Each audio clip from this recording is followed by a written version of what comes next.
എന്നിട്ടും അനുഭവങ്ങൾ, യാഥാർത്ഥ്യങ്ങൾ എല്ലാം കുടഞ്ഞ് പുറത്തു വരാൻ സ്വന്തം മനസ്സിനെയും മനസാക്ഷിയെയും പ്രേരിപ്പിക്കുകയും ഔവിധം ആ ചങ്ങലക്കെട്ടുകൾ പൊട്ടിച്ചെറിഞ്ഞുകൊണ്ട് പുറത്തേക്ക് വരികയും ചെയ്ത ഏതാനും പ്രവർത്തകന്മാരുടെ കൂട്ടത്തിലെ ഏറ്റവും ശ്രദ്ധേയനായ പ്രവർത്തകനാണ് ജിഷാൻ മാഹി. അദ്ദേഹത്തെ അതിഥിയായി കിട്ടിയതിൽ നമുക്ക് വളരെ വലിയ സന്തോഷമുണ്ട്. ജിദ്ദയിലെ സമസ്ത കേരള ജമിയത്തുൽ ഉലമായുടെ പ്രവർത്തക സമൂഹത്തിന് വേണ്ടി ഞാൻ ആ സന്തോഷം അദ്ദേഹത്തിന്റെ മുമ്പിൽ രേഖപ്പെടുത്താൻ ആഗ്രഹിക്കുകയാണ്. അദ്ദേഹത്തിന്റെ പ്രത്യേകത എന്താണ്? അദ്ദേഹത്തിന്റെ പ്രത്യേകത, അദ്ദേഹം ശ്രദ്ധേയനാകുന്നത് അദ്ദേഹത്തിന് കുറെ രഹസ്യങ്ങൾ അറിയാം എന്നതിന്റെ പേരിലാണ്. അദ്ദേഹത്തിന് കുറെ രഹസ്യങ്ങൾ അറിയാം. ആ രഹസ്യങ്ങൾ അദ്ദേഹം പലതും ഇതിനകം വെളിപ്പെടുത്തിയിട്ടുണ്ട്. ഒരുപക്ഷെ ഇന്ന് ഈ പ്രവർത്തകരുടെ മുമ്പിൽ അദ്ദേഹം ചില രഹസ്യങ്ങൾ കൂടി വെളിപ്പെടുത്തിയേക്കാം. എന്തായിരുന്നാലും അദ്ദേഹത്തിന്റെ പ്രത്യേകത, അദ്ദേഹത്തിന് രഹസ്യങ്ങൾ അറിയാം. ആരെ സംബന്ധിച്ചുള്ള രഹസ്യങ്ങൾ? അബൂബക്കർ മുസ്ലിയാരെ സംബന്ധിച്ചും അദ്ദേഹത്തിന്റെ പ്രവർത്തന ഗോഥയെ സംബന്ധിച്ചുമുള്ള ചില അണിയറ രഹസ്യങ്ങൾ അദ്ദേഹത്തിന് അറിയാം. ഇതൊരു യാഥാർത്ഥ്യമാണ്. അദ്ദേഹത്തിന് രഹസ്യങ്ങൾ അറിയാം എന്നതൊരു യാഥാർത്ഥ്യമാണ്. എന്ന് വരുമ്പോൾ നമ്മൾ ഇനി ചിന്തിക്കേണ്ടത് രഹസ്യം എന്ന് പറഞ്ഞാൽ എന്താണ് എന്നാണ്. രഹസ്യം എന്ന് പറഞ്ഞാൽ എന്താണ് എന്ന് മനസ്സിലാക്കാൻ വളരെ ഒരുപക്ഷെ വിവരങ്ങൾ, ഒരു വിഷയം നമ്മൾ മനസ്സിലാക്കാൻ അലുദാദിഹ എന്ന് ജമുൽ ജാമിയയിലൊക്കെ പറയാറുണ്ടല്ലോ. നേരെ വിപരീതം കൊണ്ടാണ് നമുക്ക് വളരെ പെട്ടെന്ന് കാര്യങ്ങൾ മനസ്സിലാക്കാൻ കഴിയുക. രഹസ്യം എന്ന് പറഞ്ഞാൽ പരസ്യത്തിന്റെ വിപരീതമാണ് രഹസ്യം എന്ന് പറയുന്നത്. പരസ്യമല്ലാത്തത്. അപ്പോ പരസ്യമല്ലാത്തത് അല്ലെങ്കിൽ പരസ്യമാക്കാൻ പറ്റാത്തത് അല്ലെങ്കിൽ ഇതുവരെ പരസ്യമായിട്ടില്ലാത്തത് ആയ ചില രഹസ്യങ്ങൾ. അവ രഹസ്യങ്ങൾ ആയതെന്തുകൊണ്ടാണ്? പരസ്യമാവാൻ പറ്റാത്തത് കൊണ്ടാണ്. അപ്പൊ പരസ്യമാക്കാൻ പറ്റാത്ത, പുറത്തെ ആൾക്കാരോട് പറയാൻ പറ്റാത്ത വിധത്തിലുള്ള ചില രഹസ്യങ്ങളുണ്ട്.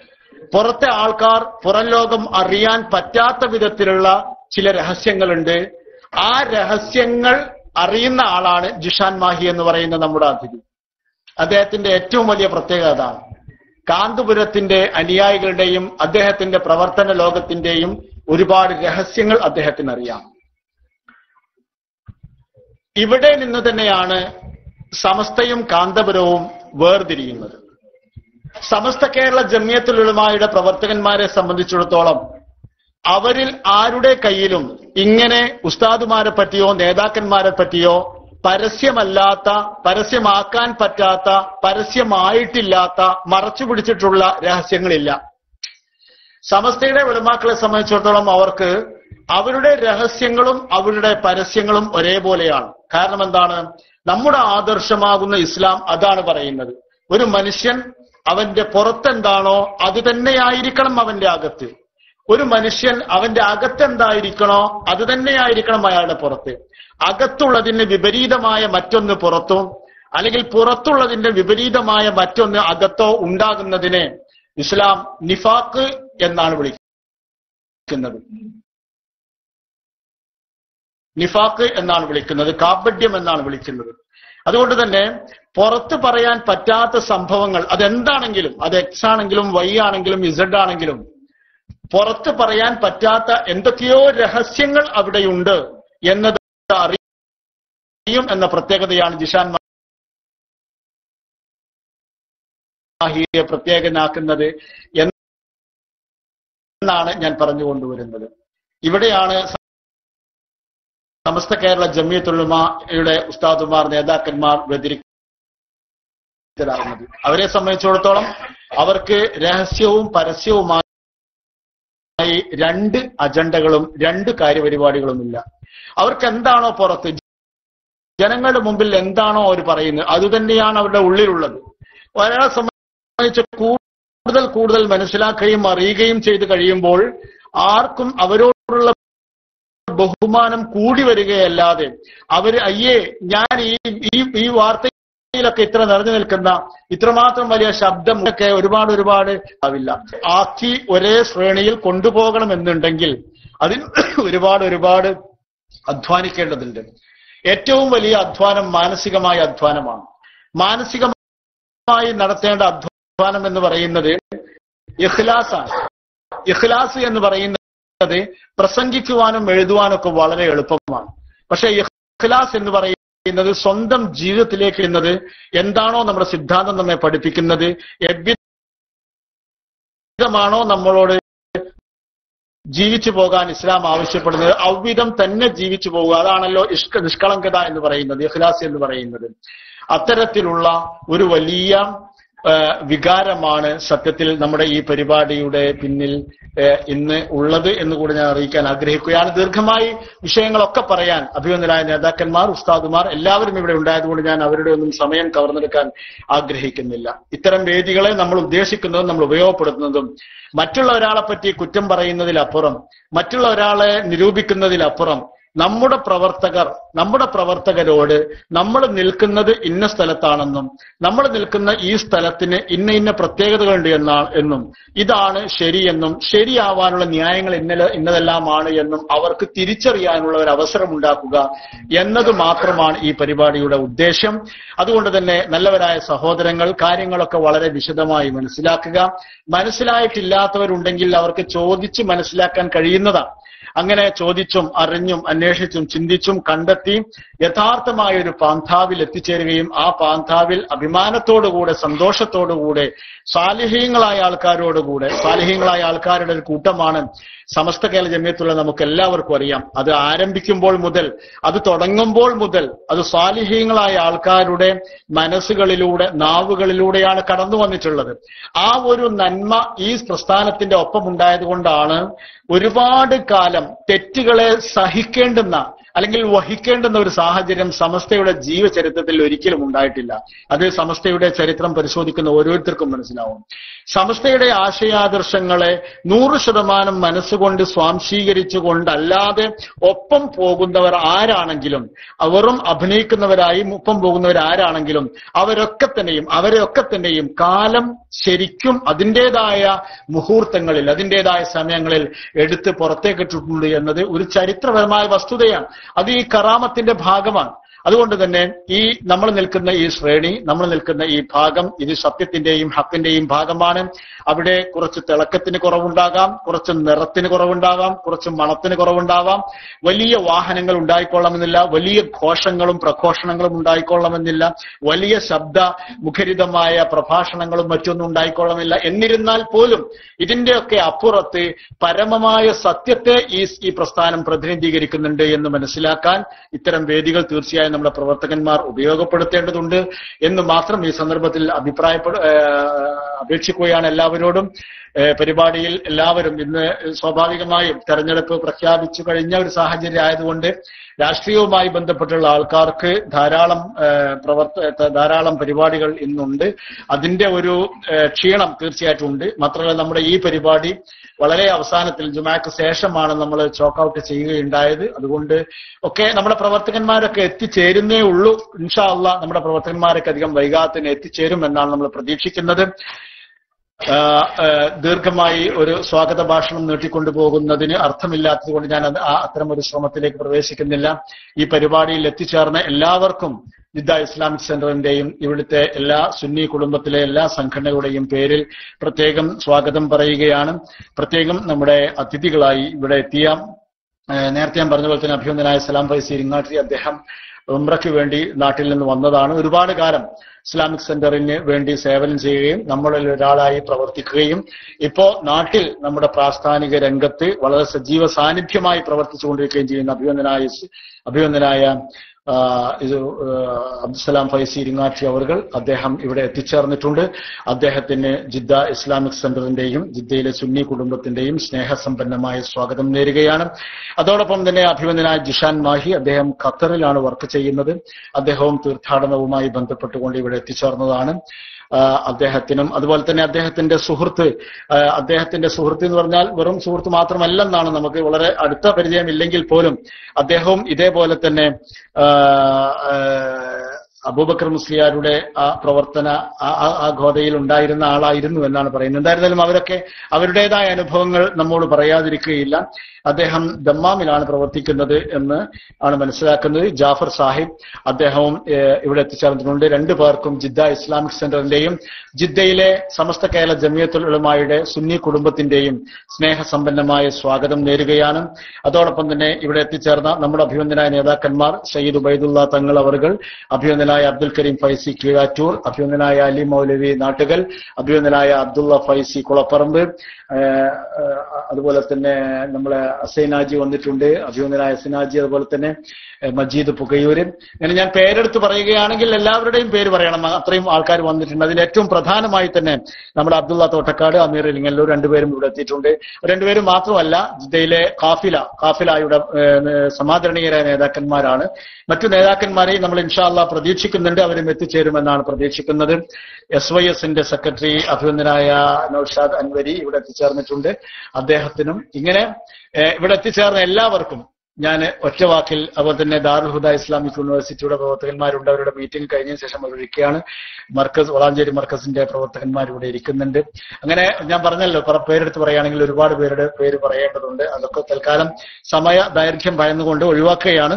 ഇവിടെ എല്ലാവർക്കും ഒറ്റവാക്കിൽ വീണ്ടും സ്വാഗതം നേരുകയാണ്. പരിപാടിയിൽ ആത്യന്തം എല്ലാവരും പങ്കെടുക്കുകയും പരിപാടിയിൽ കാര്യങ്ങൾ മനസ്സിലാക്കുകയും ചെയ്യണം, കാര്യങ്ങൾ ശരിയായ അർത്ഥത്തിൽ മനസ്സിലാക്കുകയും ചെയ്യണം എന്ന് വീണ്ടും അപേക്ഷിക്കുകയാണ്. ഈ പരിപാടിയുടെ നേതൃത്വം ഏറ്റെടുക്കുന്നതിന് വേണ്ടി, അധ്യക്ഷം വഹിക്കുന്നതിന് വേണ്ടി അഭിനന്ദനായ ചെയർമാൻ സയ്യിദ് ഉബൈദുള്ള തങ്ങൾ അവരുകളോട് അപേക്ഷിച്ചുകൊണ്ടും ആവശ്യപ്പെട്ടുകൊണ്ടും എല്ലാവർക്കും വീണ്ടും സ്വാഗതം പറഞ്ഞുകൊണ്ട് വആഖിർ ദഅവാനാ അൽഹംദുലില്ലാഹി റബ്ബിൽ ആലമീൻ വസ്സലാമു അലൈക്കും വറഹ്മത്തുള്ളാഹി തആല വബറകാതുഹു. ഈ പരിപാടിയുടെ ഉദ്ഘാടനം നിർവഹിക്കുന്നത് അഭിനന്ദനായ സലാം ഫൈസി ഇരിങ്ങാട്ടിരി ആയിരിക്കും. അദ്ദേഹത്തിന് അതിന്റെ പേരിൽ പ്രത്യേകം സ്വാഗതം പറയുകയാണ്. അതോടൊപ്പം തന്നെ പരിപാടിയുടെ ഔപചാരികമായ ഉദ്ഘാടനത്തിന് വേണ്ടി അഭിനന്ദനായ സലാം ഫൈസി അവരുടെ അധ്യക്ഷന് വേണ്ടി ആദരവോടെ ക്ഷണിക്കുന്നു. അസ്സലാമു അലൈക്കും വറഹ്മത്തുള്ളാഹി തആല വബറകാതുഹു.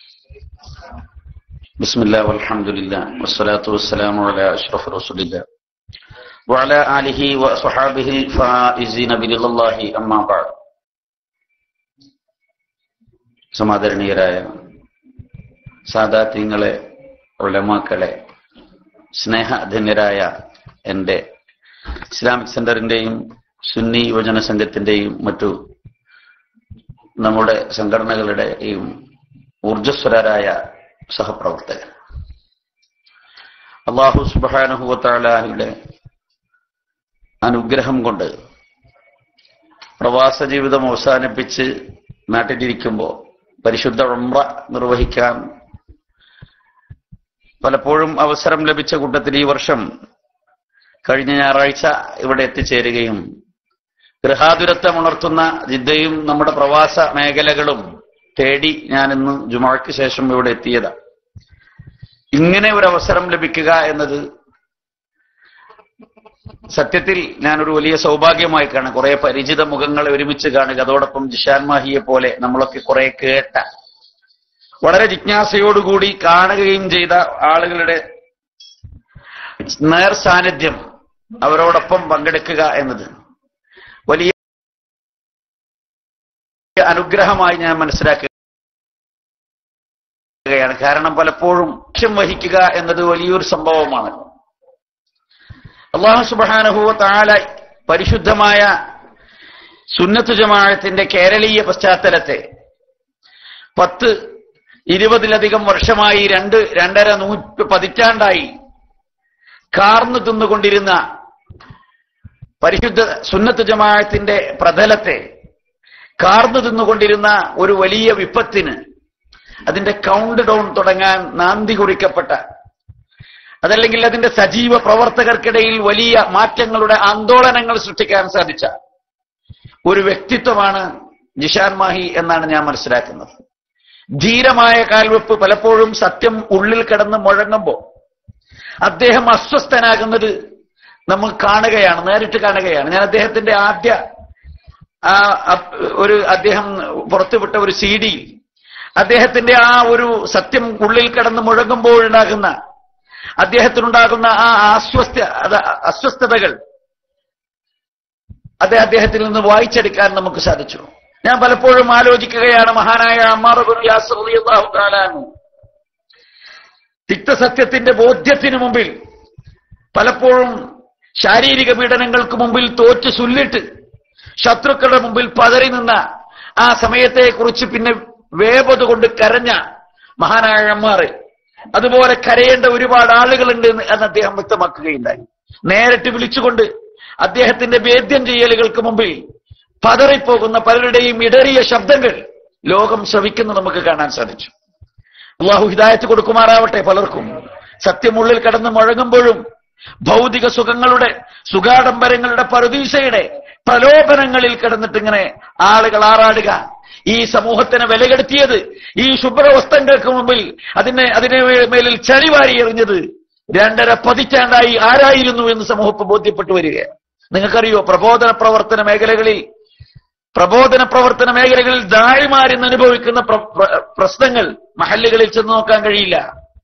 മഹല്ലുകളിൽ നമുക്ക് ഇറങ്ങിച്ചെന്ന് പ്രവർത്തിക്കാൻ കഴിയില്ല. അതിനു മാത്രം മലീമസമാണ് നമ്മുടെ പ്രബോധന മേഖല. കാരണം സാമ്പത്തികം എവിടെ നോക്കിയാലും സാമ്പത്തിക അഴിമതികളുടെ നാറുന്ന കഥകൾ, അതിലുപരി ചൂഷണങ്ങളുടെ ഏറ്റവും മോശമായ ഒരു ചിത്രം നമ്മെക്കുറിച്ച് വരച്ചു വെച്ചിട്ടുണ്ട്. ആരാധനൊക്കെ കാരണക്കാർ പണ്ഡിതന്മാരെന്ന് പറയുമ്പോഴേക്ക് അവർ തട്ടിപ്പിന്റെ ആളുകളാണ് എന്ന രീതിയിലേക്ക് സമൂഹം ചിന്തിച്ചു തുടങ്ങി. അവരെ അനുകൂലിച്ച് പ്രചണ്ഡമായ പ്രചരണ ഘോഷങ്ങളിൽ പങ്കെടുക്കുന്ന ആളുകൾ വരെ സ്വകാര്യമായിട്ട് നമ്മോട് സ്വകാര്യമായിട്ട് പറയാൻ ആളുകളാണ് നമുക്കറിയാം. എങ്കിലും നിങ്ങളെ ശരിയാക്കാതെ പറ്റില്ല എന്ന് പറഞ്ഞാൽ അവിടെ പിന്നിൽ രാഷ്ട്രീയ ലക്ഷ്യമാണ്. വേറെ ചില ആളുകൾക്ക് വേറെ ചില ലക്ഷ്യമാണ്. ഇതൊക്കെ പാടെ സമ്മേളിക്കുമ്പോഴേക്ക് നമ്മുടെ പ്രബോധന പ്രവർത്തന മേഖല തികച്ചും എല്ലാ അർത്ഥത്തിലും നിസ്തുള്ളറിഞ്ഞുകൊണ്ട് ആളുകൾ സമസ്ത കേരള ജമിയത്തുൽ ഉലമ ഒരു ധാരണ ഉണ്ടാക്കി തന്നു.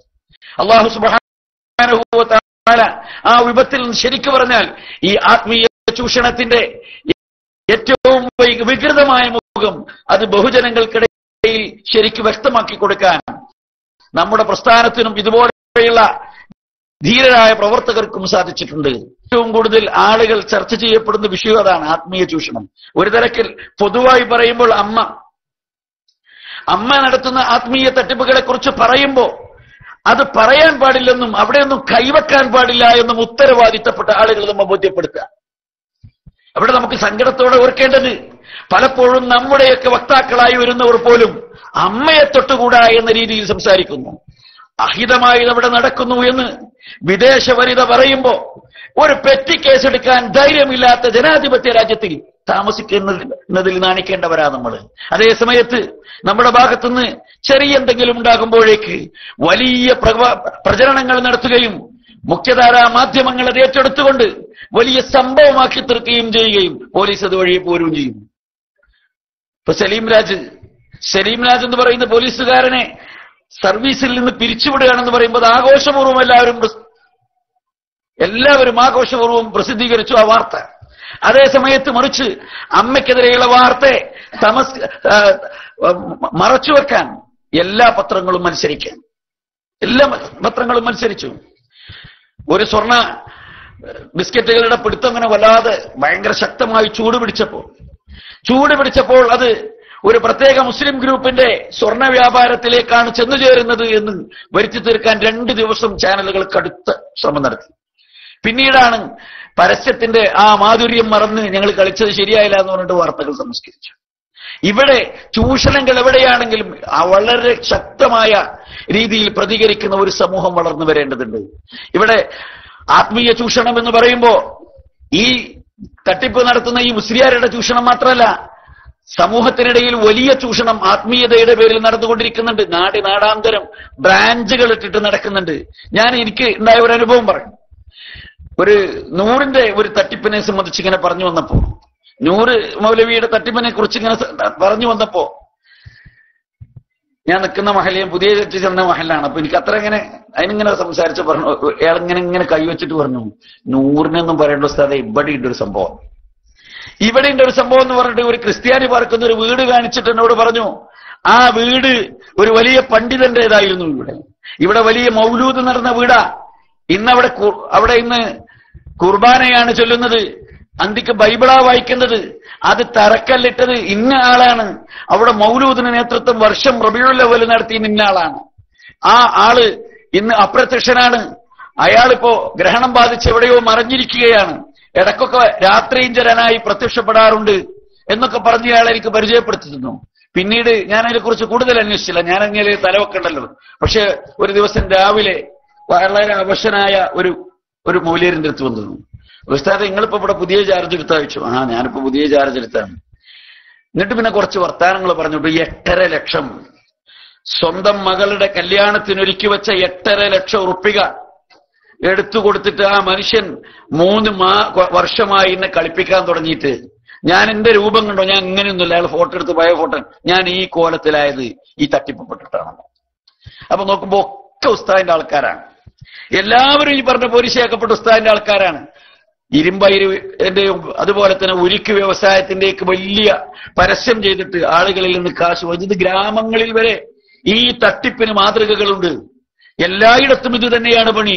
ഓരോരുത്തരും ഓരോ വൃക്ഷങ്ങളും വലിയ വലിയ കൊമ്പുകളൊക്കെ ആയി വളരുകയാണ്.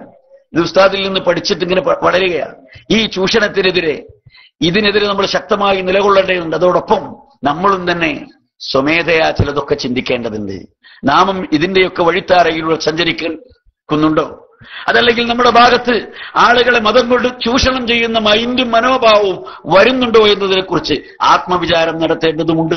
അല്ലാഹു സുബ്ഹാനഹു വ തആല നമ്മെ ഇതിൽ നിന്ന് കാത്തുരക്ഷിക്കുമാറാവും. ഒരു കാര്യം ഉറപ്പാണ്, സമസ്ത കേരള ജംഇയ്യത്തുൽ ഉലമ എന്ന ജയ്യമായ പ്രസ്ഥാനം, ആ പ്രസ്ഥാനം ശരിയായ ദിശയിലൂടെ തന്നെയാണ് സഞ്ചരിക്കുന്നത് എന്ന് ആളുകൾക്ക് കൂടുതൽ കൂടുതൽ ബോധ്യപ്പെട്ടുകൊണ്ടിരിക്കുകയാണ്. പലരും നവോത്ഥാനത്തിന്റെ വലിയ വലിയ പെരുമ്പറ മുഴക്കിയിട്ട് വലിയ സമ്മേളനമൊക്കെ സംഘടിപ്പിച്ചപ്പോ, നമ്മൾ പൈതൃകത്തിന്റെ 15 നൂറ്റാണ്ടിനെ കുറിച്ച് സംസാരിച്ചപ്പോ അതൊക്കെ മണ്ണിനടിയിൽ പോയത്. പൈതൃക ബോധമുള്ള, പാരമ്പര്യബോധമുള്ള ഒരു സമൂഹം സമസ്ത എന്ന ആശയത്തെ ഇപ്പോഴും തോളിലേറ്റി മനസ്സിലേക്ക് നടക്കുകയാണ്. അതുകൊണ്ട് തന്നെ ഇനിയും നമുക്കൊക്കെ ഒരു അംഗത്തിനല്ല, ഒരുപാട് അംഗങ്ങൾക്ക് ബാല്യമുണ്ട്. അതിനൊക്കെ നേതൃത്വം നൽകാൻ സമസ്ത കേരള ജംഇയ്യത്തുൽ ഉലമയും അജയ്യരായ അതിന്റെ നേതാക്കളുമുണ്ട്. സർവശക്തരായ റബ്ബുൽ ഇസ്സത്ത് നമുക്ക് നേരായ പാതയിൽ ചരിക്കാൻ തൗഫീഖ് നൽകുമാറാവട്ടെ. ഈ പരിപാടിയിൽ നിങ്ങൾ ശ്രവിക്കാൻ ആഗ്രഹിക്കുന്ന വ്യക്തികളുടെ പ്രഭാഷണത്തിന് വേണ്ടി ഞാൻ വേദിയൊഴിയുകയാണ്. സർവശക്തനായ റബ്ബുൽ ഇസ്സത്ത് നമ്മുടെ ഈ സംഗമത്തെ സ്വീകരിക്കുമാറാവട്ടെ. ഞങ്ങൾ വന്നത് ഉംറക്കാണ്. ഞങ്ങളുടെ ഉംറയും മറ്റു മനാസിക്കുകളും അമലുകളും ഒക്കെ കബൂലാകാൻ നിങ്ങൾ ദുആ ചെയ്യണം. അതോടൊപ്പം എല്ലാ മശായിറുകളിലും നിങ്ങൾക്ക് വേണ്ടി ദുആ ചെയ്യാം എന്ന വസിയത്തോടുകൂടി അല്ലാഹു തആല വീണ്ടും ഒരു പുനഃസംഗമത്തിന്, വീണ്ടും ഒരുപാട് പുനഃസംഗമങ്ങൾക്ക് അവസരം നൽകുമാറാവട്ടെ. ബിസ്മില്ലാഹിർ റഹ്മാനിർ റഹീം എന്ന പരിശുദ്ധ വാക്യത്തിൽ ഈ യോഗം ഉദ്ഘാടനം ചെയ്ത് ഞാൻ എന്റെ വാക്കുകൾ ഉപസംഹരിക്കുന്നു. വ ആഖിറു ദഅവാന അനിൽ ഹംദുലില്ലാഹി റബ്ബിൽ ആലമീൻ. അസ്സലാമു അലൈക്കും വറഹ്മത്തുള്ളാഹി.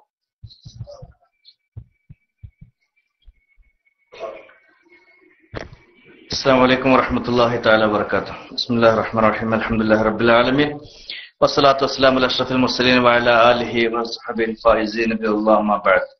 സ്നേഹ ബഹുമാനമുള്ള ഇന്നത്തെ ഈ മഹത്തായ സംഗമത്തിലെ വിശിഷ്ടാതിഥികളായ നമ്മുടെ 1.5 പതിറ്റാണ്ടുകാലം ജിദ്ദ പ്രവിശ്യയിലെ ജിദ്ദ ഇസ്ലാമിക് സെന്ററിന്റെയും SYSന്റെയും പ്രവർത്തനങ്ങൾക്ക് മുന്നിൽ നിന്നുകൊണ്ട് നേതൃത്വം നൽകിയിരുന്ന ബഹുമാനപ്പെട്ട ഉസ്താദ് അബ്ദുസ്സലാം ഫൈസിയും, അതുപോലെ തന്നെ സുന്നി പ്രസ്ഥാനത്തിന്റെ ആവേശവും പ്രതീക്ഷയുമായ ജിഷാൻ മാഹി, അതുപോലെ തന്നെ അദ്ദേഹത്തെ അനുഗമിക്കുന്ന ജാഫർ സാഹിബ് ദമാം, കൂടാതെ ജിദ്ദ SYSന്റെയും JSയുടെയും ഉസ്താദുമാരെ, സ്നേഹസമ്പന്നമായ സഹോദരങ്ങൾ, വളരെ പെട്ടെന്നാണ് ഇങ്ങനെ ഒരു പരിപാടി നമ്മൾ സംഘടിപ്പിച്ചത്. നമുക്ക് അറിയുന്നത് പോലെ ബഹുമാനപ്പെട്ട അബ്ദുസ്സലാം ഫൈസി ഇരിങ്ങാട്ടിരി അദ്ദേഹത്തിന്റെ പ്രഭാഷണം മാത്രമാണ് ഇന്നലെ പെട്ടെന്ന് മക്കയിൽ പോയപ്പോൾ ഇങ്ങനെ ഡേറ്റ് വാങ്ങി ഇന്ന് നടത്താൻ തീരുമാനിച്ചു. ഇടയിൽ അസ്ർ സമയത്താണ് ബഹുമാനപ്പെട്ട ജിഷാൻ മാഹി നമ്മളെ ജിദ്ദയിൽ വരുന്നുണ്ടെന്നും ഇസ്ലാമിക് സെന്ററിൽ സന്ദർശിക്കുന്നുണ്ടെന്നും അറിഞ്ഞത്. അതിന്റെ പേരിൽ പെട്ടെന്ന് സംഘടിപ്പിച്ച ഒരു പരിപാടിയാണ്. പലരെയും അറിയിക്കാൻ സാധിച്ചിട്ടില്ല എന്നതിൽ നിങ്ങളോട് ഖേദം പ്രകടിപ്പിക്കുകയാണ്. ഒപ്പം തന്നെ നമുക്ക് നമ്മുടെ ജിദ്ദ ഇസ്ലാമിക് സെന്റർ എന്ന ഈ മഹത്തായ സ്ഥാപനത്തില് നമുക്കറിയാലോ, ബഹുമാനപ്പെട്ട കേരള മുസ്ലിങ്ങളുടെ അനിഷേധ്യനായ പ്രിയ കണ്ണിലുണ്ണിയായിരുന്ന സയ്യിദ് മുഹമ്മദ് അലി ശിഹാബ് തങ്ങൾ നവറല്ലാഹു മർഖദഹു ആമീൻ അവരുകളാണ് നമ്മുടെ താഴെയുള്ള ഓഡിറ്റോറിയം ഉദ്ഘാടനം ചെയ്തുകൊണ്ട് ഇവിടെ സംഘടനാ പ്രവർത്തനം നമ്മൾ ആരംഭിച്ചത്. അതിനുശേഷം സമസ്തയുടെ മഹാന്മാരായ നേതാക്കന്മാർ, ബഹുമാനപ്പെട്ട മർഹൂം KT മാനു മുസ്ലിയാർ, അതുപോലെ തന്നെ കാളമ്പാടി ഉസ്താദ്, PP ഉസ്താദ് തുടങ്ങി പാറന്നൂർ ഉസ്താദ്, ഒരുപാട് സദാത്യങ്ങൾ എല്ലാവരും ഇവിടെ ഈ മഹത്തായ സ്ഥാപനത്തിൽ വരികയും നമ്മളോടൊക്കെ പ്രാർത്ഥിക്കുകയും നമുക്കൊക്കെ ഉപദേശ നിർദ്ദേശങ്ങൾ തരികയും ചെയ്തവരാണ്. അള്ളാഹു മൺമറഞ്ഞ മഹാരഥന്മാരോടൊപ്പം സ്വർഗത്തിൽ ഒരുമിക്കുവാൻ നമ്മെ അനുഗ്രഹിക്കുമാറാകട്ടെ. ഞാൻ കൂടുതൽ നീട്ടി പറയുന്നില്ല. നമ്മളെല്ലാം ആകാംക്ഷയോടുകൂടി കാത്തിരിക്കുന്ന ബഹുമാനപ്പെട്ട ജിഷാൻ മാഹി നമ്മെ അഭിമുഖീകരിച്ചുകൊണ്ട് സംസാരിക്കുന്നതിന് അതിനു മുമ്പ് അവരോടൊപ്പം അനുഗമിക്കുന്ന കുറച്ച് നേതാക്കന്മാർ, നമ്മുടെ സുഹൃത്തുക്കൾ, അവർക്ക് വേണ്ടി ആശംസ അർപ്പിക്കുന്നതിന് വേണ്ടി കുറഞ്ഞ വാക്കുകളിൽ അവസരം നൽകുകയാണ്. ആദ്യമായി നമുക്കറിയാം, നേരത്തെ സ്വാഗത പ്രഭാഷണത്തിൽ TH ദാരിമി ഉസ്താദ് വിശദീകരിക്കേണ്ടായി. ജിദ്ദയിലെ അഹ്ലുസുന്നത്ത് വൽ ജമാഅത്തിന്റെ പ്രവർത്തനങ്ങൾ നമ്മൾ മൂന്നായ ഒരു രീതിയിലാണ് പ്രവർത്തിക്കുന്നത്. ഒന്ന്, നമുക്കറിയാം ഇന്ന് ഈ കാലഘട്ടത്തിൽ നേരായ മാർഗം, ഒരു സത്യപാന്താവ് എന്നുള്ള രീതിയിൽ ഈ സമസ്ത കേരള ജമിയത്തുൽ ഉലമയെ എതിർക്കുന്നവരുടെ എതിർപ്പുകൾക്ക് ശരിക്കും ഇന്നത്തെ സോഷ്യൽ മീഡിയയിലൂടെ നമുക്കറിയാം, ക്ലാസ് റൂമിലൂടെ നമുക്ക് അതിനു വേണ്ടി പ്രവർത്തിച്ചുകൊണ്ടിരിക്കുന്ന ഒരുപാട് ആത്മാർത്ഥ സഹോദരങ്ങളുണ്ട്. നമുക്ക് ജിഷാൻ മാഹിയുടെ ആ ശബ്ദമൊക്കെ കേട്ട് വളരെ സന്തോഷമാണ് അദ്ദേഹത്തെ കാണുമ്പോൾ. എപ്പോഴും നമ്മളൊക്കെ അർദ്ധരാത്രി വരെ, കേവലം രാവിലെ ജോലി ഉണ്ടെങ്കിൽ പോലും 1 മണി വരെ, 1:30 മണി വരെ, 2 മണി വരെയൊക്കെ ഇരുന്നു കൊണ്ട് ഇവിടെ നമ്മൾ കാത്തിരുന്നു കൊണ്ട് അദ്ദേഹത്തിന്റെ പ്രഭാഷണങ്ങളും ആ സത്യം തുറന്നു പറയുന്നതിനുള്ള അദ്ദേഹത്തിന്റെ ആ താല്പര്യം, സത്യം കേൾക്കാൻ അതെല്ലാവർക്കും സാധിക്കണമെന്നില്ല. ഒരു സമസ്തയിൽ നിന്ന് പിരിഞ്ഞുപോയ ഒരു വിഭാഗം എല്ലാവിധ സാമ്പത്തിക സ്രോതസ്സോടുകൂടി എല്ലാ നിലയിലും ഈ സമസ്ത എതിർത്തുകൊണ്ടിരിക്കുമ്പോൾ അതിനെതിരെ പറയാൻ, അവരെ കൂട്ടത്തിൽ നിന്ന് അല്ലെങ്കിൽ അവരുടെ തട്ടിപ്പുകൾ പുറത്തു പറയാൻ ബഹുമാനപ്പെട്ട ജിഷാൻ മാഹിയാണ് അതിന് തയ്യാറായി. അദ്ദേഹത്തിന് അള്ളാഹു കൊടുത്ത വലിയൊരു ഹള്ളാണ്, വലിയൊരു തൗഫീഖാണ്. ഏതായാലും ഈ മാർഗത്തിൽ ഒരുപാട് കാലം നമ്മോടൊപ്പം പ്രവർത്തിക്കാൻ അള്ളാഹു ദീർഘായുസ്സും ആഫിയത്തും പ്രദാനം ചെയ്യുമാറാകട്ടെ. ഞാൻ ചുരുക്കുകയാണ്. ബഹുമാനപ്പെട്ട നമ്മുടെ കേരള ഇസ്ലാമിക് ക്ലാസ് റൂം, അതുപോലെ തന്നെ പ്രാസ്ഥാനിക വിഭാഗമായിട്ട് SYS, ദഅവ വിഭാഗമായി ജിദ്ദ ഇസ്ലാമിക് സെന്റർ, 3ആയി തരംതിരിച്ചുകൊണ്ട് നല്ല രീതിയിൽ നമ്മൾ പ്രവർത്തിച്ചുകൊണ്ടിരിക്കുകയാണ്. അപ്പോ കേരള ഇസ്ലാമിക് ക്ലാസ് റൂമിന്റെ ബഹുമാനപ്പെട്ട ഉസ്മാൻ ഇടത്തിൽ സാഹിബ് നമ്മുടെ ജിദ്ദ ഇസ്ലാമിക് സെന്ററിന്റെയും SYSന്റെയൊക്കെ ഒരു മഹത്തായ സമ്പത്താണ്. അതുപോലെ തന്നെ അഡ്മിന്മാരായ ആമിർ ഇരിങ്ങല്ലൂർ, അബ്ദുള്ള തോട്ടക്കാട് തുടങ്ങിയ ആളുകളൊക്കെ നമ്മുടെയും പ്രവർത്തകരാണ്, നമ്മുടെ SYSന്റെയും JSയുടെയും പ്രവർത്തകരാണ്. ഏതായിരുന്നാലും ഈ മഹത്തായ സംഗമത്തിൽ ബഹുമാനപ്പെട്ട ജിഷാൻ മാഹിയുടെ മുഖ്യ പ്രഭാഷണമാണ് നമ്മൾ കാത്തിരിക്കുന്നത്.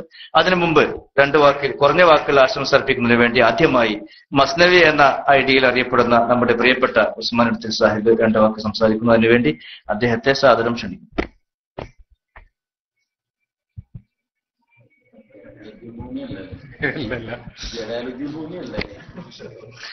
السلام عليكم ورحمة الله وبركاته. أعوذ بالله من الشيطان الرجيم. بسم الله الرحمن الرحيم. الحمد لله رب العالمين والصلاة والسلام على سيدنا وشفيعنا محمد سيد الأولين والآخرين وعلى آله وأصحابه فائزين ما بعد. ആമുഖമൊന്നും കേട്ടിട്ട് ആരും പേടിക്കേണ്ട, ഞാൻ ദീർഘമായി സംസാരിക്കില്ല. പിന്നെ ജിഷാൻ മാഹി, അദ്ദേഹത്തിന് ജിദ്ദ ഇസ്ലാമിക് സെന്ററിനെ കുറിച്ച് ഒരു 1-2 വാക്കുകളിലൂടെ ഒന്ന് പരിചയപ്പെടുത്തി. ജിഷാൻ മാഹിയെ നമുക്ക് പരിചയപ്പെടേണ്ട ആവശ്യമില്ല. അദ്ദേഹത്തിന് JSയെയും ജിദ്ദയിലെ സുന്നി പ്രവർത്തനത്തെക്കുറിച്ച് അദ്ദേഹത്തിന് ഒരു പക്ഷേ അറിയാത്ത 1-2 ചെറിയ കാര്യങ്ങൾ അത് മാത്രം പറഞ്ഞ് ഞാൻ എന്റെ ആശംസ നിർത്താം, കുറയ്ക്കാം. ഇൻഷാ അല്ലാഹ് നമ്മൾ പരസ്പരം എപ്പോഴും സംസാരിച്ചുകൊണ്ടിരിക്കുന്നുണ്ട്. അതുകൊണ്ട് തന്നെ പിന്നെ ജിഷാൻ മാഹി എന്റെ ശബ്ദം ഇപ്പൊ നേരിട്ട് ഒരുപക്ഷെ ക്ലാസ് റൂമിലൂടെ നേരത്തെ കേട്ടിട്ടുണ്ടെങ്കിലും ഞങ്ങൾ നേരത്തെ ടെലിഫോണിൽ സംസാരിച്ചിട്ടുണ്ട്. ജിഷാൻ മാഹി അദ്ദേഹത്തിന്റെ ടെലിഫോൺ കോളുകൾ ഒക്കെ റെക്കോർഡ് ചെയ്യലുണ്ട് എന്നുള്ളത് ശരിയല്ല. അങ്ങനെയാണെങ്കിൽ എന്റെ ടോക്ക് ഉണ്ടാവും. വളരെ മുമ്പ് അദ്ദേഹത്തെ കുറിച്ച് നമ്മൾ ഈ വേദിയിൽ സംസാരിച്ചിട്ടുണ്ട്. ഒരുപക്ഷെ പ്രിയപ്പെട്ട സുഹൃത്തുക്കളിൽ പലരും അത് ഓർത്തെടുക്കാൻ കഴിയുന്നുണ്ടാകും. ARCKP എന്ന അബ്ദുറഹ്മാൻ സാഹിബ് കേരള ഇസ്ലാമിക് ക്ലാസ് റൂമിലൂടെ സമസ്തയുടെ പ്രവർത്തനങ്ങളിലേക്ക് വന്നപ്പോൾ ആ സമയത്ത് തന്നെ നമ്മുടെ ഉസ്താദുമാരുടെ ഉറക്കം കെടുത്തിയിരുന്ന എന്ന് നമ്മളെ തെറ്റിദ്ധരിച്ച ഒരു ശബ്ദമാണ് ജിഷാൻ മാഹി. വളരെ സ്നേഹത്തോടെ, ആദരവോടെ, വല്ലാത്തൊരു ആവേശത്തോടെ സുന്നി കൈരളി ഓർത്തെടുക്കുന്ന, ഒരുപക്ഷെ സമസ്ത കേരള ജമിയത്തുൽ ഉലമയുടെ പോഷക ഘടകങ്ങളുടെ നേതാക്കന്മാർ ഒന്നിച്ച് ചെയ്യാൻ ശ്രമിച്ചിട്ട് ഒരുപാട് കഷ്ടപ്പെട്ട് ചെയ്ത പ്രവൃത്തി വളരെ എളുപ്പത്തിൽ ചെയ്ത് തീർത്തിട്ടില്ല. ആ ദൗത്യം ഏറ്റവും മുന്നിലെത്തിക്കാൻ ശ്രമിച്ചിട്ടുള്ള, അതിന് സാധിച്ചിട്ടുള്ള ഒരു വ്യക്തിത്വം. ഞാൻ അദ്ദേഹത്തെ എത്തിക്കൊണ്ട് അദ്ദേഹത്തിന്റെ മഹത്വം അങ്ങനെ കുറെ സൂചിപ്പിക്കാൻ വേണ്ടി സംസാരിക്കുന്നതല്ല, മറിച്ച് ഒരുപക്ഷെ സുഹൃത്തുക്കൾ ഓർക്കുന്നുണ്ടാകും, നമ്മുടെയൊക്കെ പ്രിയങ്കരനായ ബഹാവുദ്ദീൻ നദ്വി ഉസ്താദ് ഇവിടെ വന്നപ്പോ, അതുപോലെ ആബിദ് ഹുദവി ഇവിടെ വന്നപ്പോ, അവരിൽ നിന്നൊക്കെ ജിഷാൻ അവരൊക്കെ ആയിട്ട് ബന്ധപ്പെട്ടിരുന്ന വിഷയങ്ങൾ അത് കത്തി നിൽക്കുന്ന ഒരു സമയം, കളമ്പാടി ഉസ്താദുമായി സംസാരിച്ച, അതുപോലെ പക്ഷെ അന്നൊക്കെ നമ്മൾ മനസ്സിലാക്കിയിരുന്ന ഒരാളെ കുറിച്ച് നമ്മൾ മറ്റൊരാളോട് സംസാരിക്കുമ്പോൾ മതപരമായ നമുക്കുള്ള ഒരു പരിമിതി, അത് സൂക്ഷിച്ചുകൊണ്ടാണ് ജിഷാൻ ആരോട് സംസാരിച്ചിട്ടുണ്ടെങ്കിലും സംസാരിച്ചിട്ടില്ല. ജിഷാന്റെ ടെലിഫോണിന്റെ മറുപുറത്തുള്ള ആളുകൾക്ക് ഒരിക്കലും ജിഷാൻ മാഹി എന്ന വ്യക്തിയെക്കുറിച്ച് മോശമായി അദ്ദേഹത്തിന്റെ വാക്കുകളിൽ ഒരുപാട് പ്രകോപിപ്പിക്കാൻ ശ്രമിച്ചിട്ടും പ്രകോപനത്തിന് വിധേയമാകാത്ത ഒരു വ്യക്തിത്വമായിട്ടാണ് അദ്ദേഹത്തെ നമ്മുടെ ആ സമയത്ത് തന്നെ വളരെ വൈകാരികമായി നമ്മൾ കാര്യങ്ങൾ കണ്ടിരുന്ന സമയത്ത് തന്നെ നമുക്ക് അദ്ദേഹത്തെ മനസ്സിലാക്കാൻ പറ്റിയിട്ടുള്ളത്. അപ്പൊ ഏതായാലും അൽഹംദുലില്ലാ സമസ്തയുടെ സത്യത്തിന്റെ യാഥാർത്ഥ്യത്തിന്റെ നേരിന്റെ വഴിയിലേക്ക് കടന്നു വന്ന് നമ്മുടെ കൂടെ നിൽക്കുന്ന, ഇതോടൊപ്പം ഒരു കാര്യം കൂടി പറയാൻ ഞാൻ ആഗ്രഹിക്കുകയാണ്. കേരള ഇസ്ലാമിക് ക്ലാസ് റൂമിന്റെ വേദിയിലേക്ക് കടന്നു വന്നിട്ടുള്ള മലബാർ ഇസ്ലാമിക് ക്ലാസ് റൂമിന്റെയും അതുപോലെ സുന്നി ഗ്ലോബൽ വോയിസ് എന്നൊക്കെ നമ്മൾ ആരംഭിച്ചിട്ട് ഇപ്പൊ 5 വർഷം ആകുന്നേ ഉള്ളൂ. KCR തുടങ്ങിയിട്ട് 5 വർഷം ആകുന്നേ ഉള്ളൂ. എന്നാൽ അതിന്റെയൊക്കെ 5-8 വർഷങ്ങൾക്ക് മുമ്പ് തുടങ്ങിയിട്ടുള്ള ഓൺലൈൻ രംഗത്തെ ദേവാ പ്രവർത്തനത്തിന്റെ വളരെ ശരിക്കും ബൈലക്സ് മെസ്സഞ്ചർ മാത്രമല്ല, ആ മേഖലയിലൊക്കെയുള്ള രാജാക്കന്മാരാണ് അവരിൽ നിന്നൊക്കെ ഒരുപാട് കാര്യങ്ങൾ മനസ്സിലാക്കിയിട്ടുണ്ട്. മനസ്സിലാക്കേണ്ടതിന്റെ നല്ല കാര്യങ്ങൾ തുടരുന്നതുകൊണ്ടും കുഴപ്പമില്ലല്ലോ. ആ ദേവാ പ്രവർത്തനത്തിന്റെ ഇലക്ട്രോണിക് സാധ്യതകൾ മനസ്സിലാക്കിയ ആ മേഖലയിൽ നമ്മൾ കടന്നു വരുന്നതിന്റെ ഒരുപാട് മുമ്പ് വന്നിട്ടുള്ള ആളുകൾ, ആ കാലത്തൊക്കെ അതിന്റെ ജീവവായുവായി, അതിന്റെയൊക്കെ ഏറ്റവും വലിയ ഊർജ്ജ സ്രോതസ്സായി പ്രവർത്തിച്ചിട്ടുള്ള പ്രവർത്തകർ ഒന്നൊന്നായി ഓരോരുത്തരായി സമസ്തയുടെ വഴിയിലേക്ക് കടന്നു വരുന്നത് എന്തുകൊണ്ടാണ്? അത് നമ്മൾ ആലോചിച്ചാൽ തന്നെ യാഥാർത്ഥ്യം നമ്മളോടൊപ്പം ഉള്ളത് കൊണ്ടാണ്. ഹക്ക് മനസ്സിലാക്കാനുള്ള ഒരു സന്മനസ്സും നമ്മൾ സാധാരണ പറയാറുണ്ട് കുരുത്തം, അത് അവർക്ക് ആ കുട്ടികൾക്ക് ഉള്ളത് കൊണ്ടാണ്. പുതിയ തലമുറയിൽ ഒരുപാട് ആളുകൾ അങ്ങനെ വന്നിട്ടുണ്ട്. അൽഹംദുലില്ലാ ഇത് വലിയൊരു സന്തോഷത്തിന്റെ ഒരു മുഹൂർത്തമാണ്. ഇനി ജിഷാൻ മാഹിയോട് പറയാനുള്ള ഒരു വിഷയം, ജിദ്ദ ഇസ്ലാമിക് സെന്ററിനെ സംബന്ധിച്ചിടത്തോളം സൗദി അറേബ്യയിലെ തന്നെ ഏറ്റവും വലിയ സുന്നത്ത് ജമാഅത്തിന്റെ കൂട്ടായ്മ, ഒരുപാട് മഹാന്മാരായ ആളുകൾ സ്ഥാപിച്ചിട്ടുള്ള ഒരു പ്രസ്ഥാനം ജിദ്ദ ഇസ്ലാമിക് സെന്റർ. ഇവിടെ ജിദ്ദ സുന്നിയൻ സംഘവും പ്രസ്ഥാന വിഭാഗവും ഒരുപാട് വിഭാഗങ്ങളായി പ്രവർത്തിച്ച് വലിയ വിപുലമായ ഒരു പ്രവർത്തകരുടെ ഏതാണ്ട് 300-ലധികം ഞങ്ങൾക്ക് വർക്കിംഗ് കമ്മിറ്റി, അതുപോലെ നമ്മുടെ പ്രവർത്തകർ തന്നെ 300-ലധികം ആളുകളുള്ള അനുഭാവികളായി ജിദ്ദ ഒരുപക്ഷെ UAE നിന്നും മറ്റു പ്രദേശങ്ങൾ ഖത്തറിനൊക്കെ നോക്കി കാണുമ്പോൾ ജിദ്ദ എന്ന ഈ പ്രവിശാലമായ ഈ മഹാനഗരത്തിന്റെ എല്ലാ ഭാഗത്തുള്ള ആളുകൾക്ക് ഒന്നിച്ചു ചേരാൻ പറ്റുന്ന ഒരു അവസരം തന്നെ ഞങ്ങൾക്ക് ഒരുക്കാൻ കഴിയാറില്ല. വല്ലപ്പോഴും കൊല്ലത്തിൽ 1-2 തവണ ജിദ്ദയുടെ ഏതെങ്കിലും ഭാഗത്ത് ഒന്നിച്ചു ചേരുക എന്നുള്ളതല്ലാതെ നമുക്ക് ഈ ഓഡിറ്റോറിയത്തിലോ ഈ പ്രദേശത്തോ ഒന്നിച്ചു ചേരാൻ മാത്രമുള്ള പ്രവർത്തകരല്ല, നമ്മുടെ സജീവ പ്രവർത്തകർ, സമസ്തയുടെ അനുഭാവികളും അതുപോലെ സുന്നത്ത് ജമാഅത്തിന്റെ പ്രവർത്തകരുടെ കാര്യമല്ല ഞാൻ പറയുന്നത്, JIC-യുടെ പ്രവർത്തകർ തന്നെ. അപ്പൊ അത്രയും വലിയ ഒരു വിശാലമായ ഒരു പ്രദേശത്തെ വലിയ ഒരു സമൂഹത്തിന്റെ ചെറിയ പ്രതിനിധികൾ മാത്രമാണ് ഇവിടെ ഉള്ളത്. ഏതായാലും ജിഷാൻ താങ്കളെ നേരിട്ട് കാണാനും അതുപോലെ സ്നേഹം പങ്കിടാനും ഒക്കെ അവസരമുണ്ടായതിൽ ഞങ്ങൾ ആദ്യമായി സർവശക്തനായ അള്ളാഹുവിനെ സ്തുതിക്കുകയാണ്. അൽഹംദുലില്ലാഹി അൽഫമറ. അതുപോലെ തന്നെ ഞാൻ പറഞ്ഞു വന്ന ഒരു ചെറിയ വിഷയം കൂടി ഞാൻ കംപ്ലീറ്റ് ചെയ്യാം. കേരള ഇസ്ലാമിക് ക്ലാസ് റൂമിന്റെ ഒക്കെ ഉത്തരവാദപ്പെട്ട വേദികളിലേക്ക് മുഹമ്മദ് രാമദ് അലി അതുപോലെ ജിഷാൻ മാഹി തുടങ്ങിയ ആളുകളെ കൊണ്ടുവരണം, അവരെ മുന്നിൽ കൊണ്ടുവന്ന് നിർത്തി നമുക്ക് നമ്മുടെ നേതൃത്വത്തിന്റെ ഭാഗമാക്കി അവരെ മാറ്റണം. നമ്മുടെ സൂപ്പർ അഡ്മിൻ പദവിയിലേക്കും അതുപോലെ നമ്മുടെ എക്സിക്യൂട്ടീവിലേക്കൊക്കെ അവരെ കൊണ്ടുവരണം എന്നുള്ള അഭിപ്രായം പറഞ്ഞിട്ടുള്ളവരാണ് ഞങ്ങളൊക്കെ. പക്ഷേ ആ സമയത്ത് അത് വിസമ്മതിച്ച് വേണ്ട, ഇപ്പൊ അതിന്റെ ആവശ്യമില്ല, മാത്രമല്ല ഞങ്ങളിപ്പോ അഡ്മിനായിട്ട് വരുന്നില്ല, നിങ്ങളുടെയൊക്കെ എല്ലാ സഹായവും സഹകരണം ഒരു 1-2 ദിവസം അല്ലെങ്കിൽ 1-2 മണിക്കൂർ ഓൺലൈനിൽ നിന്ന് അവരൊക്കെ ഇല്ലാതായാലോ അവരുടെയൊക്കെ ഒരു അസാന്നിധ്യം പോലും ശ്രദ്ധിക്കപ്പെടുന്ന സമയത്ത് നമ്മൾ അവരെ മുന്നിൽ കൊണ്ടുവന്ന് നിർത്തണം എന്ന് ആഗ്രഹിച്ചപ്പോഴും അവർ പറഞ്ഞിട്ടില്ല. അപ്പോൾ സ്ഥാനലബ്ധി എന്തെങ്കിലും പാർലമെന്ററി വ്യാമോഹങ്ങൾ ഒന്നുമില്ലാത്ത ഒരു കൂട്ടം പ്രവർത്തകരാണ്. ഏതായാലും അള്ളാഹു അവരുടെയൊക്കെ പ്രവർത്തനങ്ങൾ നമുക്ക് നമ്മുടെ ഉമ്മത്തിന് ഒരു ഉണർവുണ്ടാക്കിയിട്ടുണ്ട്, അത് നിലനിർത്തി തെരുമാറാകട്ടെ. ഈ ഒരു കാരണം കൊണ്ട് തന്നെ ധാരാളം പ്രയാസങ്ങൾ വ്യക്തിപരമായും അവരുടെ കുടുംബജീവിതത്തിലും അവരുടെ ജോലിയിലും അവരുടെ എല്ലാ കാര്യങ്ങളിലും സ്വാസ്ഥ്യം നഷ്ടപ്പെടുകയാണ്. നമുക്കൊക്കെ അറിയാം, ചെറിയൊരു പ്രശ്നം ഉണ്ടെങ്കിൽ നമ്മുടെ ഈ ജിദ്ദയിലൊക്കെ ഒതുങ്ങി നിൽക്കുന്ന വളരെ ചെറിയ, ഇപ്പൊ JIC ഒക്കെ നേരിട്ടുള്ള പ്രശ്നങ്ങളൊക്കെ പറഞ്ഞാൽ ഇവരൊക്കെ അനുഭവിക്കുന്ന പ്രശ്നങ്ങളുടെ അപേക്ഷിച്ച് നോക്കുകയാണെങ്കിൽ വളരെ ചെറുതാണ്. ചെറിയ പ്രശ്നം ഉണ്ടെങ്കിൽ നമ്മുടെ ഉറക്കം കെടും, നമ്മുടെ കുടുംബത്തിന്റെ മാതാപിതാക്കളുടെ എന്തൊക്കെ ഒരുപാട്. കാരണം മറുപക്ഷത്തുള്ളത് അവരുടെ പ്രവർത്തനങ്ങൾ എന്ന് പറഞ്ഞിട്ടുണ്ടെങ്കിൽ വളരെ ശരിക്കും നക്സലേറ്റിന്റെ പ്രവർത്തനം പോലെ, അതുപോലെ കമ്മ്യൂണിസ്റ്റ് പാർട്ടിയെ കുറിച്ചൊക്കെ നമ്മൾ പറയാറുണ്ട്. ഞാൻ ആ ഒരു രീതിയിൽ സംസാരിക്കല്ലോ, ഇപ്പോൾ പറയാൻ എന്തായാലും പാടില്ല.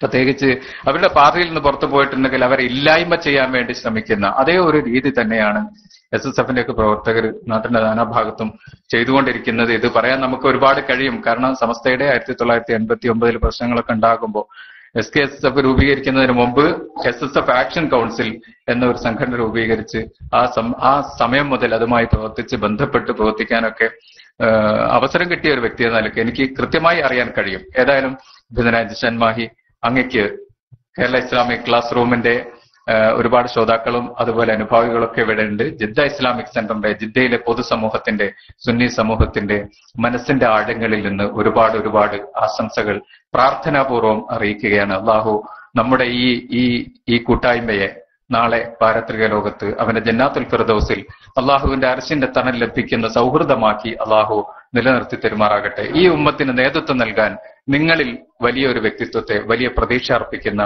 ഒരു വലിയ സമൂഹത്തിന്റെ ആശംസകൾ വീണ്ടും അർപ്പിക്കുകയാണ്. അസ്സലാമു അലൈക്കും വറഹ്മത്തുള്ളാഹി വബറകാതുഹു. അടുത്തത് അബ്ദുൽ കരീം ഫൈലി കിയാറ്റൂർ, നമ്മളെ ജയശ്രീയുടെ സാരഥി, അദ്ദേഹത്തെ. السلام عليكم.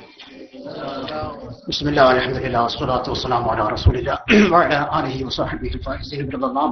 ഏറ്റവും ബഹുമാനമുള്ള അധ്യക്ഷൻ, മറ്റ് പണ്ഡിതന്മാരെ, സഹോദരന്മാരെ, ഇവിടെ മുമ്പിലിരിക്കുന്ന ആളുകളോടല്ല എനിക്ക് സംസാരിക്കാനുള്ളത്, എന്റെ ബാക്കിലിരിക്കുന്ന ബഹുമാനപ്പെട്ട ജിഷാൻ മാഹിയോടാണ്. കൂടുതലൊന്നും സംസാരിക്കാൻ ആഗ്രഹിക്കുന്നില്ല. പഴയ കാലത്തിലേക്ക്, അതായത് ഇന്ന് ഈ വിഭാഗത്തിൽ പ്രവർത്തിക്കുന്ന ചെറുപ്പക്കാരായ ഏകദേശം 40 വയസ്സിന്റെ അല്ലെങ്കിൽ ഒരു താഴെയുള്ള ആളുകൾക്കൊന്നും യഥാർത്ഥത്തിൽ എന്താണ് സമസ്ത ഇങ്ങനെ ഭിന്നിക്കാനുണ്ടായ അല്ലെങ്കിൽ ഈ പിളർപ്പിനുണ്ടായ കാരണം എന്ന് അറിയാത്ത ഒരുപാട് പാവപ്പെട്ട SSF-കാര് അടിസ്ഥാനപരമായിട്ട് എവിടെ നിന്നാണ് ഈ ഭിന്നിപ്പ് തുടങ്ങിയത്, എന്തായിരുന്നു ഇവരെ പുറത്താക്കാനുള്ള കാരണം എന്നൊന്നും അറിയാത്ത ഒരുപാട് പാവപ്പെട്ട ആളുകൾ സുന്നീസം അവിടെയാണ് സുന്നിയുള്ളത്, അവിടെയാണ് ദീനുള്ളത് എന്ന് തെറ്റിദ്ധരിച്ചുകൊണ്ട് അവരുടെ വേഷത്തിലും അവരുടെ ഭാഷയിലും അവരുടെ പ്രസംഗത്തിലുമൊക്കെ ആകൃഷ്ടരായിരിക്കുന്ന ഒരുപാട് ആളുകൾ ഇന്നും ആ കൂടാരത്തിൽ ഉണ്ട് എന്നുള്ളതൊരു ദുഃഖ സത്യമാണ്. അല്ലാഹു തആല അവർക്ക് ഹിദായത്ത് നൽകുമാറാവട്ടെ എന്ന് മാത്രമാണ് നമുക്ക് പ്രാർത്ഥിക്കാനുള്ളത്. കൊട്ടപ്പുറം സംവാദം അതിനുള്ള വലിയൊരു കാരണം ആയിരുന്നു. മഹാനായിരിക്കുന്ന കൂട്ടുമല ഉസ്താദ്, അതുപോലെ KV ഉസ്താദ്, KK ഉസ്താദ് പോലെയുള്ള മഹാന്മാരായിരിക്കുന്ന പണ്ഡിതന്മാർ, നാട്ടിക ഉസ്താദ്, അതുപോലെ മുസ്തഫ ഫൈസി, AP മുഹമ്മദ് മുസ്ലിയാർ, അണ്ടോണ അബ്ദുള്ള മുസ്ലിയാർ ഉണ്ട് എന്ന് തോന്നുന്നു. ഏകദേശം 10ഓളം പ്രമുഖരായിരിക്കുന്ന പണ്ഡിതന്മാർ ഒരു ഭാഗത്ത്, സുന്നി ഭാഗത്തും, ചെറിയ മുണ്ടം അബ്ദുൽ ഹമീദ് മദനി, അബ്ദുൽ ഖാദർ മൗലവി പോലെയുള്ള ആളുകൾ മറുഭാഗത്തുമായി കൊണ്ട് 4 ദിവസത്തോളം നീണ്ടുനിന്ന ഒരു വമ്പിച്ച സംവാദം. യഥാർത്ഥത്തിൽ അവിടെ 3 ദിവസവും ചോദ്യോത്തരങ്ങൾ കൈകാര്യം ചെയ്തത് AP അബൂബക്കർ മുസ്ലിയാരായിരുന്നു. അന്ന് മഹാന്മാരായിരിക്കുന്ന ഉസ്താദന്മാരുടെ ആ ആശീർവാദത്തോടുകൂടെ നടത്തിയ ആ സംവാദത്തിൽ യഥാർത്ഥത്തിൽ അത് സുന്നത്തുൽ ജമാഅത്തിന് വലിയ ഒരു മുതൽക്കൂട്ടായിരുന്നു എന്നുള്ളത് സത്യമാണ്. അത് എന്തോ ഒരു സംശയത്തിലും ബാക്കിലേക്കൊന്ന് തിരിഞ്ഞു നോക്കിയാൽ എന്താണോ ആ സംശയിക്കുന്നത് അതിനുള്ള മറുപടി ബാക്കിൽ നിന്ന് കിട്ടാൻ മാത്രമുള്ള പണ്ഡിതന്മാർ ബാക്കിൽ നിന്ന് താങ്ങിയിട്ട് അവരുടെ കുരുത്തത്തോടുകൂടെ അവരുടെ പൊരുത്തത്തോടുകൂടെ നടത്തിയ ആ സംവാദം അത് ഇന്നും മനസ്സിൽ നിന്ന് മറയാത്ത ഒരു ഓർമ്മയായിരുന്നു. സത്യത്തിൽ അന്ന് ഏകദേശം ആളുകളൊക്കെ 90% എന്ന് തന്നെ പറയാം, മഹാനായിരിക്കുന്ന നാട്ടിക ഉസ്താദിന്റെ വാക്കുകൾ കടമെടുത്താൽ സ്വർഗത്തിൽ കടക്കാൻ മാത്രം കഴിയുന്ന ഒരു വിഭാഗം മഹാന്മാരാക്കുന്ന പണ്ഡിതന്മാർ ഒരു ഭാഗത്തും, എഴുതാനും വായിക്കാനും പ്രസംഗിക്കാനും അറിയുന്ന മറുഭാഗങ്ങൾ മുഴുവനും മറുഭാഗത്തും ഇവിടെ പിന്നിലുമായി കൊണ്ടുവന്നിരുന്ന ഒരു കാലഘട്ടം. ഒരിക്കൽ ആരാണ് പറഞ്ഞത് എന്നൊരു ഓർമ്മയില്ല, തൊയ്യബ് ഫൈസി പറയുകയുണ്ടായി, സ്വാഗതം പറയുന്ന ആളെ നന്ദി പറയാൻ കിട്ടുകയില്ല, അപ്പോഴേക്കും അവൻ ഗ്രൂപ്പ് മാറിയിട്ടുണ്ടാവും. ഈ രൂപത്തിലുള്ള ഒരു അവസ്ഥയിലായിരുന്നു സത്യത്തിൽ ഈ ഗ്രൂപ്പിസത്തിന്റെ തുടക്കം. അന്ന് സത്യത്തിൽ മലപ്പുറം ഒരു സുന്നി സമ്മേളനം ഉണ്ടായപ്പോഴും അതുപോലെ ബാക്കിയുള്ള സമ്മേളനങ്ങളൊക്കെ ഉണ്ടാകുമ്പോഴും AP അബൂബക്കർ മുസ്ലിയാരുടെ സംസാരം കഴിഞ്ഞാൽ ആ സദസ്സ് കാലിയാകുന്ന ഒരു കാലഘട്ടം. ഇങ്ങനൊരു കാലഘട്ടം അദ്ദേഹത്തിന് ഉണ്ടായിരുന്നു. പിന്നീട് അരീക്കാട് പള്ളി പ്രശ്നം വരുമ്പോഴാണ് ഞങ്ങളൊക്കെ ഇദ്ദേഹത്തിന്റെ ഒറിജിനൽ മുഖം തിരിച്ചറിയാൻ തുടങ്ങുന്നത്. അന്ന് ഞാനൊക്കെ വളരെ ചെറിയ കുട്ടിയാണ്. ചെറിയ കുട്ടി എന്ന് പറഞ്ഞാൽ ദർസിൽ പഠിക്കുന്ന അൽഫിയ കോതുന്ന ആ പ്രായത്തിൽ. ഇന്ന് SSFകാരുടെ മനസ്സ് എങ്ങനെയാണോ അതേ രൂപത്തിലുള്ള ഒരു മനസ്സുള്ള കാലഘട്ടത്തിൽ എന്റെ കൂടെ പഠിച്ചിരുന്ന ചെറുമുക്ക് ഷെരീഫ് എന്ന് പറയുന്ന ഒരാൾ പറഞ്ഞു, ഒരു 5 ലക്ഷം രൂപയുടെ പ്രശ്നമാണ് വന്നത്. 2 ലക്ഷം രൂപയുടെ ഒരു തിരിമറി അവിടെ നടത്തി എന്നുള്ള രൂപത്തിൽ നിന്ന് ആണ് ആ പ്രശ്നങ്ങൾ ഉടലെടുത്തത്. അദ്ദേഹം പറഞ്ഞു, AP കട്ടാലും ശരി ഞാൻ APന്റെ കൂടെ ഇടാം. അപ്പൊ ഈ രൂപത്തിലുള്ള ഒരു മാനസിക അവസ്ഥ അന്ന് തന്നെ അദ്ദേഹത്തിന്റെ പിന്നിൽ പ്രവർത്തിക്കുന്ന ആളുകൾക്കുണ്ടായിരുന്നു. അന്ന് മഹാനായിരിക്കുന്ന അദ്ദേഹത്തിന്റെ ഉസ്താദായ KK ഹസ്രത്ത്, അല്ലാഹു തആല അദ്ദേഹത്തിന്റെ ദറജ ഉയർത്തി കൊടുക്കുമാറാവട്ടെ. മഹാനവറുകളെ പറ്റി നേരിട്ടൊക്കെ പഠിച്ചു വരുമ്പോ വല്ലാത്ത ഒരു അത്ഭുതം തോന്നിയിട്ടുണ്ട്. കാരണം ഞങ്ങളൊക്കെ ജാമിഅ നൂരിയയിൽ പഠിക്കുമ്പോൾ രാത്രി നട്ടപ്പാതിരാ സമയത്ത് മൂത്തൊഴിക്കാൻ വേണ്ടി ഒക്കെ ഞങ്ങൾ പോകുന്ന സമയത്ത് ബഹുമാനപ്പെട്ട ഒരു ഉറക്കര ഖുർആൻ പാരായണം ചെയ്യുന്ന രംഗങ്ങളൊക്കെ എത്രയോ പ്രാവശ്യം നേരിട്ട് സാക്ഷിയാവാൻ സാധിച്ചിട്ടുണ്ട്. മാത്രമല്ല തഹന്തിക്ക് ശാരീരികമരക്കുന്ന അവസ്ഥകൾ വന്നപ്പോ റോഡിന്റെ അപ്പുറത്താണ് പള്ളി. ആ പള്ളിയിലേക്ക് ജമാഅത്തിന് പോകാൻ കഴിയാത്തത് കൊണ്ട് റൂമിലേക്ക് കുറെ കുട്ടികളെ വിളിച്ച് ജമാഅത്ത് നഷ്ടപ്പെടാതിരിക്കാൻ വേണ്ടിയിട്ട് ഞങ്ങളെ കുറെ കുട്ടികളെ വിളിച്ചിട്ട് റൂമിൽ വെച്ചുകൊണ്ട് ജമാഅത്ത് നഷ്ടപ്പെടാത്ത അത്രയും സൂക്ഷ്മതയോടുകൂടെ ജീവിച്ചിരുന്ന മഹാനായിരിക്കുന്ന KK ഉസ്താദ്. അദ്ദേഹം ആണ് അദ്ദേഹത്തിന്റെ അന്ന് മറുഭാഗത്ത് പ്രതിയായി കൊണ്ടിരിക്കുന്നത്. അങ്ങനെ ഈ വിഷയത്തിൽ അദ്ദേഹം സത്യങ്ങൾ തുറന്നു പറയുകയും തുറന്നു പറഞ്ഞു. അന്ന് ഇദ്ദേഹം ഗൾഫിലായിരുന്നു. ഗൾഫിൽ നിന്ന് തിരിച്ചു വന്നതായിരിക്കുന്ന ആ സമയത്ത് അദ്ദേഹം ഒരു പത്രവാർത്ത കൊടുത്തു, ഞാൻ KK ഹസ്രത്തിനോട് സംസാരിച്ചിട്ടുണ്ട്, പ്രശ്നങ്ങളെല്ലാം തീർന്നിട്ടുണ്ട് എന്ന്. അന്ന് ലീഗ് ടൈംസ് ആണ് ഈ കാര്യങ്ങളൊക്കെ റിപ്പോർട്ട് ചെയ്യുന്നത്. ലീഗ് ടൈംസ് കിട്ടണമെങ്കിൽ അന്ന് തിരൂരാണ് ഓതുന്നത്. തിരൂരിൽ ഞങ്ങൾ നടന്നു പോകണം, കിലോമീറ്ററോട് നടന്നു പോയാലേ ആ സാധനം കിട്ടുള്ളൂ.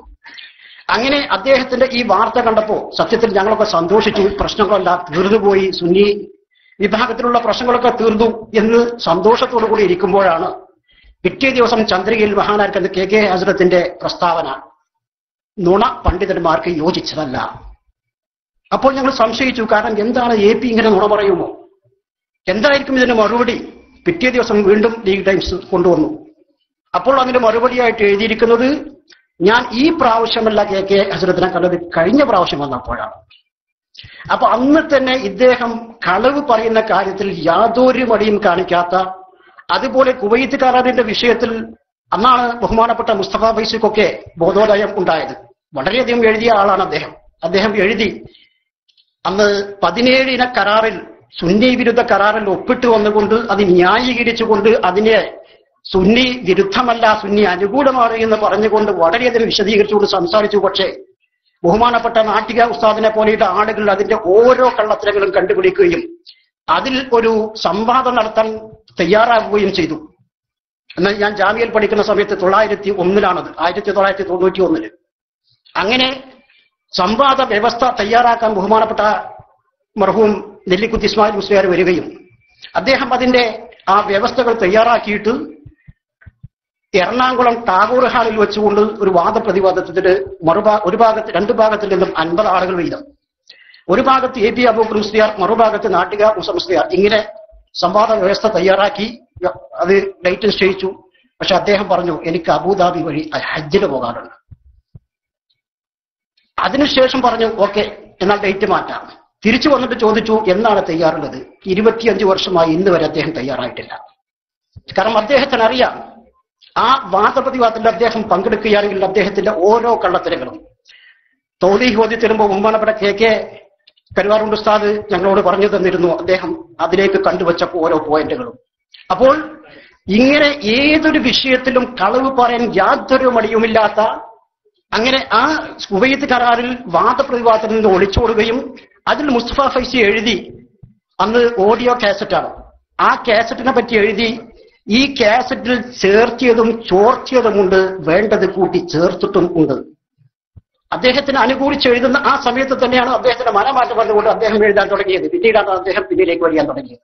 അപ്പൊ ഇങ്ങനെ ഒരു ആദ്യം മുതൽ അവസാനം വരെ അദ്ദേഹത്തിന്റെ ഈ ഭിന്നിച്ചതിന് ശേഷമുള്ള ഓരോ പ്രവർത്തനങ്ങൾ എടുത്ത് പരിശോധിച്ചാലും ഇങ്ങനെയുള്ള ഒരുപാട് കാര്യങ്ങൾ കാണാൻ സാധിക്കുമെന്ന് നമുക്ക് എല്ലാവർക്കും ഇതൊന്നും പഴയ ആളുകൾക്ക് അറിയാതെ, ഈ പുതിയ ആളുകൾക്ക് അറിയാത്തത് കൊണ്ട് മാത്രം ഞാനത് പറയുകയാണ്. ഇൻഷാ അല്ലാഹ് ഇനി അതിനുശേഷമുള്ള ഇന്നുള്ള ലൈവായിരിക്കുന്ന വിഷയങ്ങളൊന്നും ഞാൻ പറയേണ്ട ആവശ്യമില്ല. അത് നമ്മൾ ധാരാളം കേട്ടുകൊണ്ടിരിക്കുന്നതാണ്. ഇൻഷാ അല്ലാഹ് അതുകൂടെ വിശദമായി വിശദീകരിക്കും എന്നുള്ള പ്രതീക്ഷയുമുണ്ട്.